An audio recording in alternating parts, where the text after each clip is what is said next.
Librong Itim, an anthology of short Philippine horror stories ni Jem Vecino. Narrated by Clifford Gonzalez. Gamot. Dala ng hangin ng balita. Nakita ni Tony ang isang piraso ng papel na nilipad papunta sa lumang tangke ng tubig na tinitirahan nila. Muntik pang mahulog si Tony dahil pinilit niyang abutin ito. Ano yan? Tanong ni Ben na agad hinablot ang suot niyang kamiseta. Parang odd eh. Sandali, babasahin ko. Calling all survivors.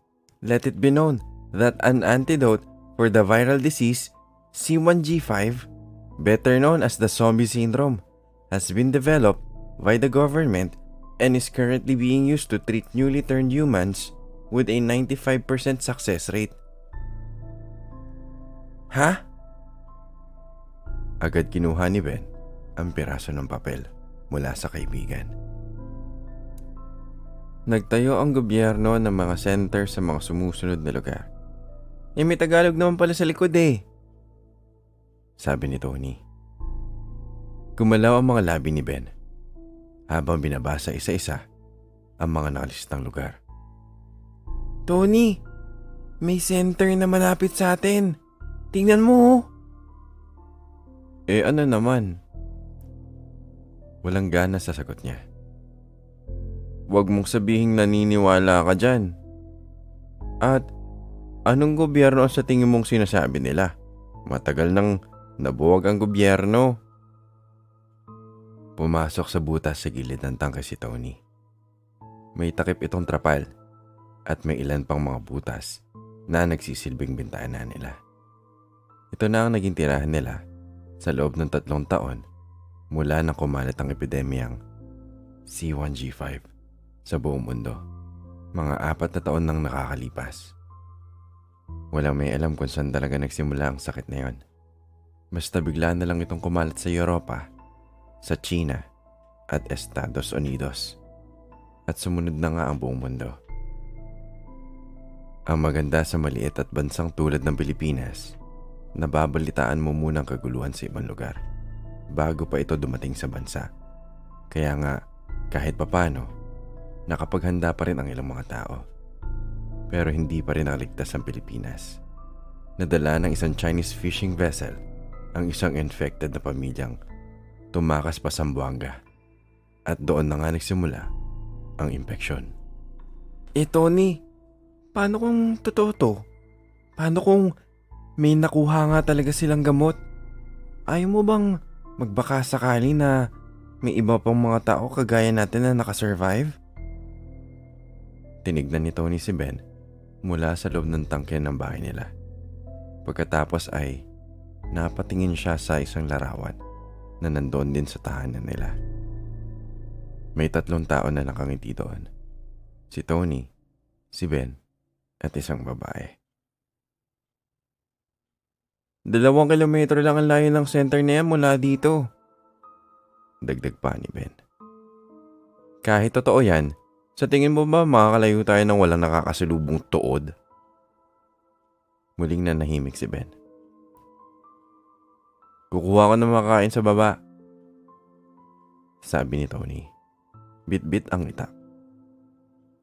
Ihanda mo ang hagdan pagbalik ko. Hinawakan ni Ben ang litratong idinikit nila sa isang parte ng tangke. Wala na ang kapatid niyang si Beth. Matalik silang magkaibigan ni Tony na anak ng may-ari ng farm.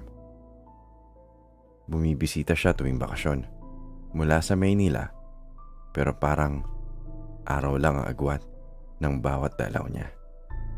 Hanggang noong bakasyon na yon, noong 21 anyos na sila Tony at si Beth ay 20, ang taon na kumalat ang epidemya. Sa laway ito kumakalat sa karaniwang paraan ng paghahawa ng kagat. Ang karaniwang paraan ng pagkakahawa ay kagat. Ang mga nakagat ay 1 oras pa bago magbago, habang ang violenteng carrier naman ay mamamatay paglipas ng 24 oras. Nalalaman nilang nakakagat na ang taong infected ng virus kapag naglalakbay na itong parang tuod, hanggang sa tuluyan na itong maagnas. Pero ang mga tuod ay nagpapatuloy pa rin sa paghanap ng mga kain, kahit pa pabagal ng pabagal ang kanilang kilos. Mula nang mabalitaan nila Ben ang tungkol dito, nag-isip sila ng plano kung paano iiwas sa mga zombies na sa mga libro at pelikula lang nila nakikita noon. Ang zombie na yun, bulok na yun, hindi na masyadong nakakagalaw, sabi ni Tony. Bulag na rin, since ang unang nabubulok sa tao ay ang mata. Kaya nga dapat walang maingay para hindi tayo mahanap. Dagdag pa ni Ben, kasama ang kapatid niyang si Beth noong nagtatayo pa sila at tumatakas. Kaya Beth, bawal ang bungangera ha. Biro niya pa sa kapatid. Ikaw talaga. Kuya, napakakulit mo ha. Huwag kayong mag-alala. Buti nasa farm tayo ni Daddy. Maraming hayop at mga halaman dito. Isara lang natin yung gate. Hindi na tayo papasukin ng mga zombies. Pagmamalaki ni Tony. At kahit pa makapasok sila, may plano ako. Dagdag pa niya, hawak ang kamay ni Beth. Ako ang bahala sa inyo. Basta walang iwanan. Pero hindi lang sila ang nakaisip noon ng kanilang plano. Nang umabot ang epidemya sa Davao, lahat ng mga manggagawa sa bukid ay pilit pumasok sa kanilang bahay, kasama ang may mga impeksyon. Tumakas na kayo! Sigaw ng mga magulang ni Tony, habang pilit na hinaharangan ng mga pinto. Naghihintay na sa sasakyan ng mga magulang ni Ben. Mauna na kayo! Dali! Agad silang lumabas sa likod ng bahay at natagpo ang patay ang mga magulang nila. Wala na rin ang sasakyan. Doon tayo sa HQ natin, sabi ni Tony. Ang HQ ay ang lumang tangke na matagal nang hindi ginagamit sa farm. Gawa ito sa aluminum at napapalibutan ng mga punong kasintaas din nito. Inayos nila yon at pinuno ng supplies. Doon sila nanirahan habang naghihintay ng tulong na hindi naman dumarating. Hanggang sa unti-unting magnas at maubos ang mga tuod. Hanggang sa atakin si Beth ng hika at mamatay. Hanggang sa dalawa na lang sila ang natira. Ang nadiskubring gamot ay kayang gamutin ang sino mang makagat bago ito tuluyang magbago sa loob ng higit kumulang na 1 oras. Basta siya ay may malay tao pa at nabakunahan ito ay hindi rin magbabago kahit makagat man ng C1G5 carrier na nasa anumang stage. Binabasa pa ni Ben ng maayos ang papel nang marinig niyang sumigaw si Tony. Ben! Ang hagdan! Dali! Agad ibinaba ni Ben ang kahoy na hagdan. Abot nito ang sementadong kalahati ng tangke kung saan siya nag-aabang. Nagmamadaling umakyat si Tony. Nakita niyang 2 lalaking humahabol dito. 2 sariwang C1G5 carriers. Agad nilang hinatak pataas ang hagdan bago pa makakyat pataas ang 2. Buti na lang at wala nang masyadong muscle coordination ang C1G5 carriers. Ang nagagawa na lang nila ay ang tumakbo, manghablot at mangagat. Humampas sila sa sementong pinapatungan ng mga binti ng poso. Saan galing ang mga yan? Tanong ni Ben nang mapatingin kay Tony na nanginginig ang katawan. Hindi ko alam. Sagot ni Tony na hinihingal pa. Tingin ko, lumalabas lang ang mga tao. Nagbabaka sakaling totoo ang balita sa papel. Ya siguro, may mga carriers na naglalabasan. Itinaas niya ang braso. Ben. Nanginginig ang boses niya. Nakagat nila ako. Namutla si Ben. Kinuha niya ang flyer at iniabot ito sa kaibigan. Masahe mo ng buong flyer. Nagmamadali siyang umakyat at kumuha ng mga armas. Anong gagawin mo? Tanong ni Tony sa kaibigan na may dalang 2 raincoat. Pupunta tayo sa center. Sisiguraduhin natin kung totoo ang balita. Nababaliw ka na ba? Paano kung pati ikaw yung mahawa? Bahala na kung anong mangyari. Basta walang iwanan. 'Di ba? Tumingin siya sa kaibigan. Tony, halika na. Binuntirya ni Ben ang isang carrier na pilit pa rin ginagapang ang pader ng tangke at iniispin ito ng itak sa ulo. Agad itong bumagsak matapos tama ng utak nito. Pagkatapos ay magkasama silang bumaba ni Tony at dumaan sa punong mangga na madalas nilang akyatin noong sila ay bata pa. Dito nakalibing si Beth.